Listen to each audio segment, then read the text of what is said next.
नमस्कार, आवाज़ इंडिया में आपका स्वागत है। मैं हूं अंजनी कुमार मिश्रा। महाराष्ट्र में चुनाव प्रक्रिया को लेकर सवाल उठाए जा रहे हैं। शाम 6 बजे मतदान की आधिकारिक समय सीमा समाप्त होने के बाद की प्रक्रिया को लेकर राज्य के मुख्य चुनाव आयुक्त चेकलिंगम को एक पत्र सौंपा गया है। पत्र में पूछा गया है कि क्या 6 बजे के बाद सभी बूथों पर टोकन बांटे गए, अगर बांटे गए तो कितने और किस अधिकारी ने प्रक्रिया पूरी की।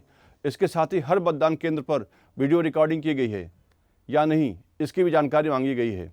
पार्टी ने 6 बजे के मतदान के आंकड़े और टोकन वितरण की क्षेत्रवार विस्तृत जानकारी निर्वाचन आयोग से देने की मांग की है।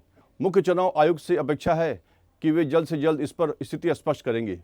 चुनाव प्रक्रिया की पारदर्शिता को लेकर ये सवाल कितने गंभीर हैं, इसका असर आने वाले समय में दिख सकता है। महाराष्ट्राचे चीफ इलेक्टोरल ऑफिसर चोक्कलिंगम यांना पक्षाच्या वतीने पत्र देण्यात आलेलं आहे की 5 नंतर एकंदरीत 75 लाख मतदान झालेलं आहे। ऑफिशियली 6 वाजेपर्यंत मतदानाची वेळ आहे।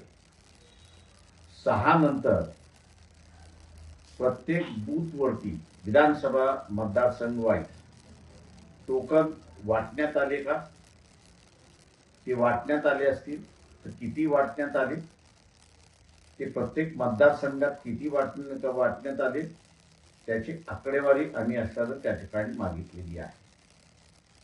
दुसरं, 6 नंतर पोलिंग बूथवरती जो व्हिडिओग्राफी करणारा आहे त्यांनी व्हिडिओग्राफी केलेली आहे का त्याची असणारी माहिती आम्ही मागवलेली आहे।